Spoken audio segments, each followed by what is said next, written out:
Students, I welcome back you all to my channel Simplified Maths. So as you all know that I have already uploaded two videos on limits. In one video I have explained you the concept of limits, and in my other video, in my second video, I have discussed all these methods of calculation of limits. So limits are calculated by using different methods. Type 1, direct substitution, we have already discussed. Type 2, factorization, rationalization, standard limits, trigonometric limits. I have already discussed all these methods. So today I am going to discuss the sixth type of problems, which involve the problems which are based on definition of functions. Today we are going to discuss the problems which are based on definition of functions, and it is going to make use of definition of left hand limit and right hand limit. Suppose students, I want to find out the limit of a function fx as x tends to a. My problem is to find the limit of a function fx as x tends to a. So in some problems, in some specific problems, I cannot directly find this limit at this point by using any of the previous methods. Why? That I will tell you when I will take a question of that sort. So now that will require, some questions will require the calculation of left hand limit and right hand limit. So suppose I want to find the left hand limit of a function fx as x tends to a. So I write it in this manner: limit fx as x tends to a minus, where minus signifies that x is tending towards to a from left hand side. And if I have to calculate the right hand limit of a function fx as x tends to a from right hand side, so I write it like this. Now in my last video, in my first video on limits, I only gave you the definitions of these limits. Today I am going to tell you how we shall evaluate these limits. So we shall make a simple substitution. I will substitute x to be a minus h here, and I will substitute x to be a plus h here.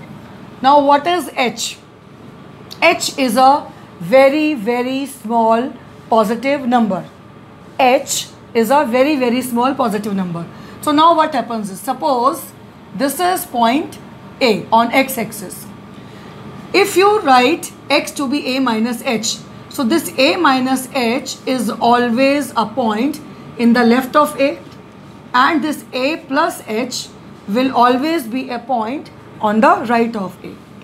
Now as h tends to 0, what is the meaning of tends to 0? Means as the value of h keep on decreasing as h diminishes. So you tell me what will happen to x? H is decreasing, so x is going to a. H is decreasing, so this number which is x, it will come closer and closer to a. That means x will approach to a, but from left hand side. Similarly, in this case, as h tends to 0, then what will happen? This number h is decreasing and it will become 0. Slowly and slowly it is becoming 0. So what will happen to a plus h? A plus h will become a slowly and slowly. So a plus h will come closer and closer to a. A plus h is nothing but x. So x will come closer and closer to a, but from right hand side. So I make this substitution here and this substitution here. So this left hand limit will become limit x tends to a minus, means h tends to 0. We are now changing our variable from x to h, and x is to be replaced by, this x is to be replaced by a minus h. So this is the formula for calculation of left hand limit. We make the same substitution for right hand limit. So in this limit, I make the substitution x tends to a plus becomes h tends to 0, and this x is to be replaced by a plus h. So now this is the formula for calculation of right hand limit, and this is the formula for calculation of left hand limit. So now students, you understood that how we calculate the left hand limit and how we calculate the right hand limit. For left hand limit, we make this substitution and change the function in this form. For right hand limit, we'll make this substitution and change the function to this form. Number h never becomes 0, but it only tends towards 0, and h is always a very small but positive number. Consider the question, fx is equal to 2x plus 3 if x is less than or equal to 0, and the same fx is equal to 3 into x plus 1 if x greater than 0. So now what type of question is this? Let us first view a figure. See, this is x-axis. We always take x on x-axis. When x is less than or equal to 0, means when x lies here till 0, then definition of fx is 2x plus 3. But when x is greater than 0, then function is 3x plus 1. So 0 per, what is happening at the point 0? At the point 0, the function is changing its definition from 2x plus 3 to 3x plus 1. Now the question is, you have to find the limit of this function as x tends to 0.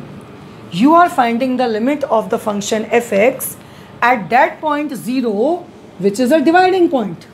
So how do I calculate the limit of the function fx at this point 0? So I have to calculate left hand limit and right hand limit separately. Why? Because in left of 0, the function has a different definition, and in right of 0, the function has a different definition. Now remember, I have just now explained you the formula for calculating the left hand limit. This is the formula. In this formula, students, you please tell me what is A. A is that point at which you are calculating the limit. So tell me, at which point are you calculating the limit? You are calculating the limit at the point 0. So A will be 0. And what is h?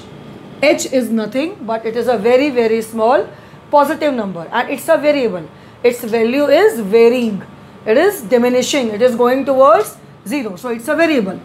So I have to substitute the value of fa minus h. Next point. Tell me, for calculation of left hand limit, I should consider fx as this or this. Surely this only, because I am calculating left hand limit of 0, means in left of 0, and in left of 0 means less than 0, and for those points the function is this. So my limit becomes f of a minus. So fx is 2x plus 3 for calculation of left hand limit. So I have to find fa minus h. So fa minus h means in place of x, I have to substitute a minus h. But a is 0. So fa minus h means f0 minus h. So I replace this x by 0 minus h. So this is the value of f0 minus h. I substitute here. So in place of fa minus h, I write 2 0 minus h plus 3. Now this is simplified. Most simplified form. There is no other simplification possible. Now I put the limit to be 0. Means I put the value of h to be 0. So what will happen? 0 minus 0 is 0. 2 into 0 is 0 plus 3, and the answer will be 3. So the value of left hand limit comes out to be 3. Now we come to the right hand limit. Right hand limit means I have to calculate this limit, and you know that point A at which we are calculating the limit is 0. So actually we are calculating limit h tends to 0 f0 plus h. So first I have to select what is going to be fx for calculation of right hand limit? Right of 0. This is the function in right of 0 for x greater than 0. So fx will be naturally 3x plus 1.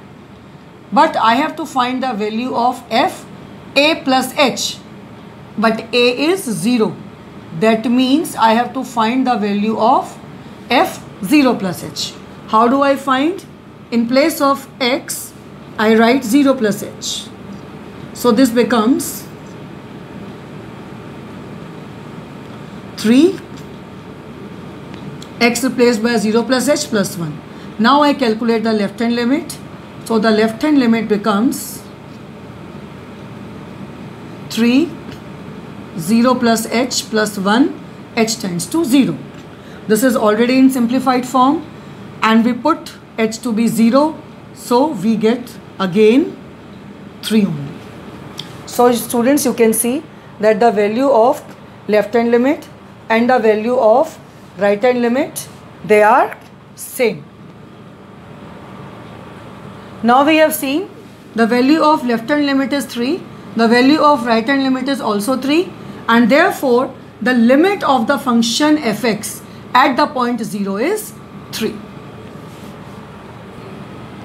The next question we are going to discuss is fx is mod x upon x. This is modulus of x. I hope you must be knowing the meaning of modulus function. Modulus x upon x if x is non-zero and fx is 0 if x is 0. You have to find the limit of the function fx at the point 0. So now students, before I start this question, let me explain you the meaning of modulus of x. So here I am explaining you the meaning of modulus. This is the modulus function. This means modulus of x. Modulus of x. Now I am telling you its definition. Modulus of x is x if x is greater than or equal to 0, and modulus of x is negative of x if x is less than 0. That means if x is any real number and it is 0 or greater than 0, and if you put it inside the mod, it will remain same. For example, say if I take a number 5, 5 is a real number greater than 0, then its modulus will be same as the number 5. If I take, what I have done is, I have taken here x to be 5. So modulus of x will also be 5 because 5 is a number greater than or equal to 0. Now if I take x to be minus 5, then modulus of x, that is modulus of minus 5, will be minus of minus 5, that is plus 5. Because the definition of modulus says that if a real number is less than 0, so the value of x is negative 5 and x is less than 0, then modulus will put one more negative sign with that number. So modulus of x minus 5 modulus is means that you put one more negative sign with the value of x, so it becomes positive. So this is the meaning of modulus. We have already discussed the meaning of modulus. Now you can see again 0 is the dividing point, because they say, suppose this is Cartesian plane and this is 0, this is x-axis. The question says if x is non-zero. What is the meaning of x to be non-zero? In right of 0, x is non-zero. In left of 0, x is non-zero. So in right of x and in right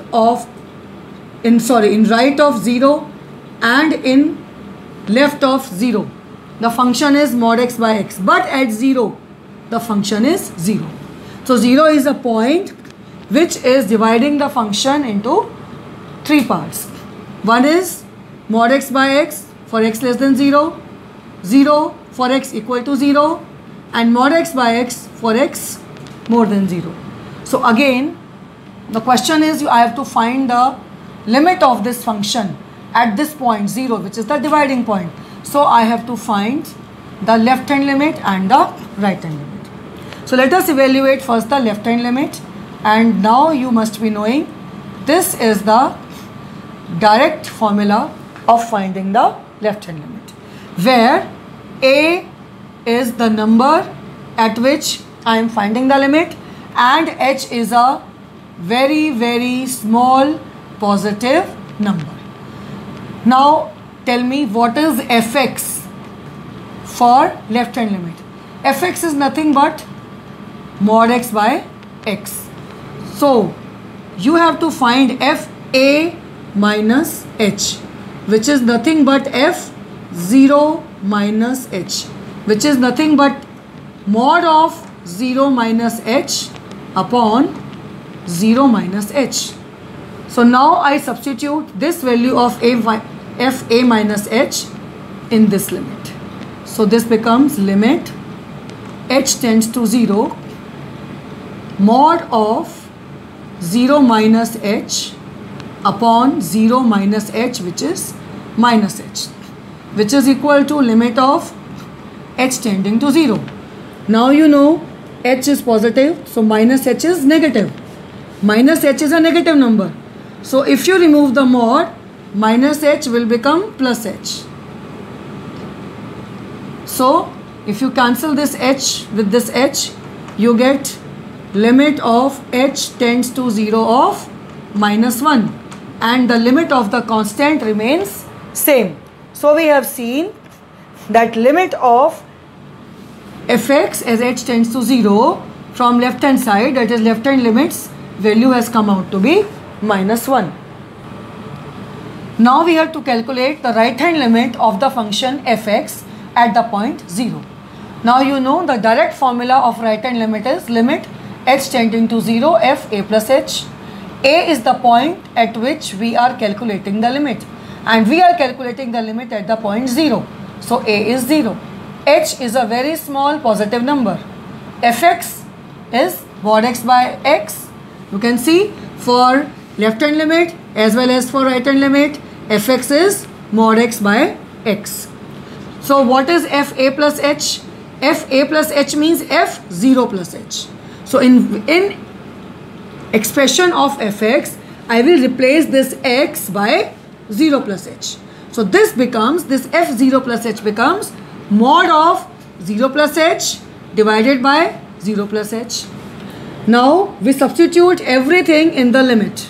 So this limit becomes now this limit h tending to 0 mod of 0 plus h upon h.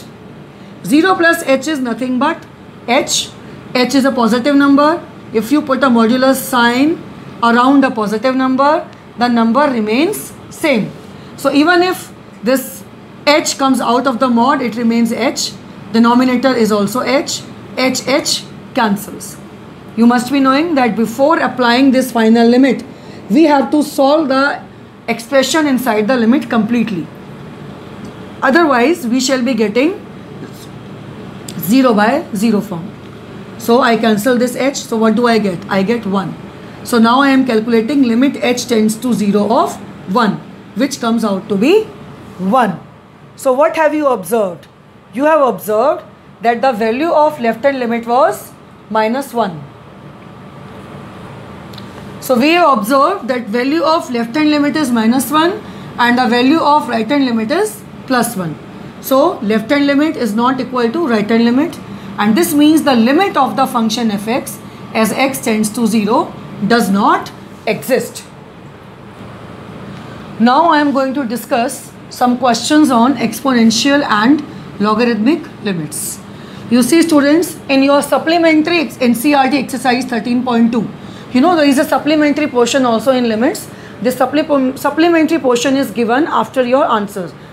So exercise 13.2 is given in your NCERT book after your answer list. First standard limit that we are going to use to solve this exercise is limit x tends to 0 e raised to the power x minus 1 whole upon x is 1, and next is limit x tends to 0 log 1 plus x whole upon x is also equal to 1. Consider the question limit x tends to 0 e raised to the power x plus 2 minus e square upon x. Now see, how shall we evaluate this limit? We shall write e raised to the power x plus 2 as e raised to the power x into e square minus e square upon x. So what we have done is we have used the laws of exponents. Now from numerator I can take e square common. So I take e square common.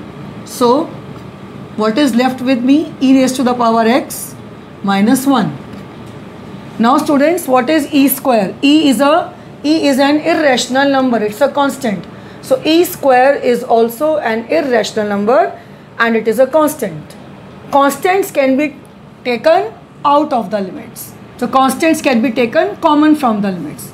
So this becomes e square into limit x tends to 0 ex minus 1 by x.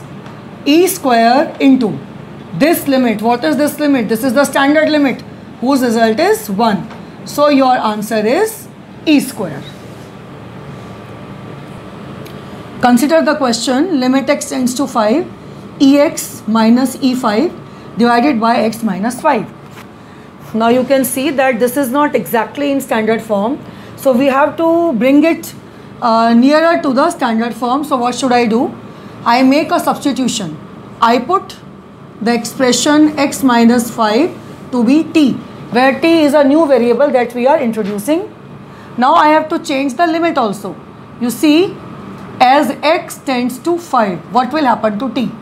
If x will become nearer and nearer to 5, t will be becoming nearer and nearer to 0. 5 minus 5 is 0. So what will be x? X will be t plus 5. So now I make the substitution in this limit. So this limit becomes e raised to the power x, which becomes t plus 5 minus e5 divided by t, because x minus 5 is t. Now the method is same as in the previous question. We shall be writing this expression by using the laws of exponents. So it becomes limit x tends to 5, sorry students, it's not x tends to 5, but the limit will be t tends to 0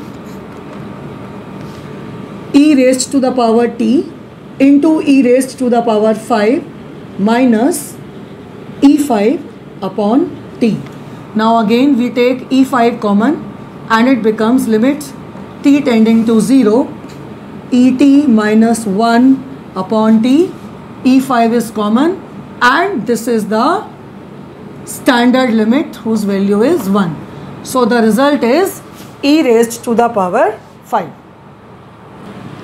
Consider this question log x tends, limit x tends to 0 e raised to the power sin x minus 1 upon log 1 plus x.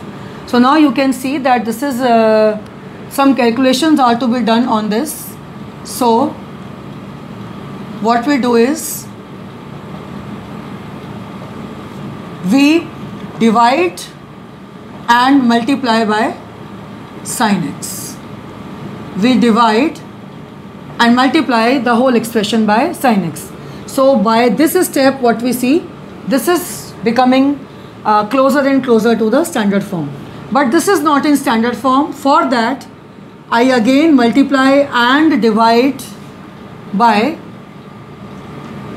x. So now I will team up this with this and this with this. So I will have three standard formulas: e raised to the power sin x minus 1 upon sin x into, I can rewrite this as sin x upon x into x upon log 1 plus x. So what I have done is I have reshuffled all the terms and wrote it in this form. We rewrite the expression in this manner, where I write limit x tends to 0 of this expression, limit x tends to 0 of this expression, and in this expression was x upon log 1 plus x. So I have taken reciprocal of log 1 plus x upon x. If you take the reciprocal of this, you will get x upon log 1 plus x. Why I have written it in this form? Because I want it in the standard form. And why I have written the limits separately with all the three expressions? Because I have used the algebra of limits, which says that the limit can be distributed over multiplication, addition, subtraction and division.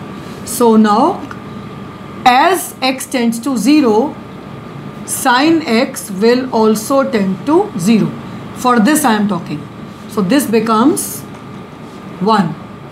This is the standard limit 1 and this is also the standard limit 1 by 1, and hence the result is 1. So now students, we have done many problems based on limits. If you have any confusion, you can write in the comment box, and if you want some more problems on limits, if you want some advanced problems on limits, please do write on the comment box. I will make another video if you people want, and please don't forget to like, subscribe and share my channel Simplified Maths.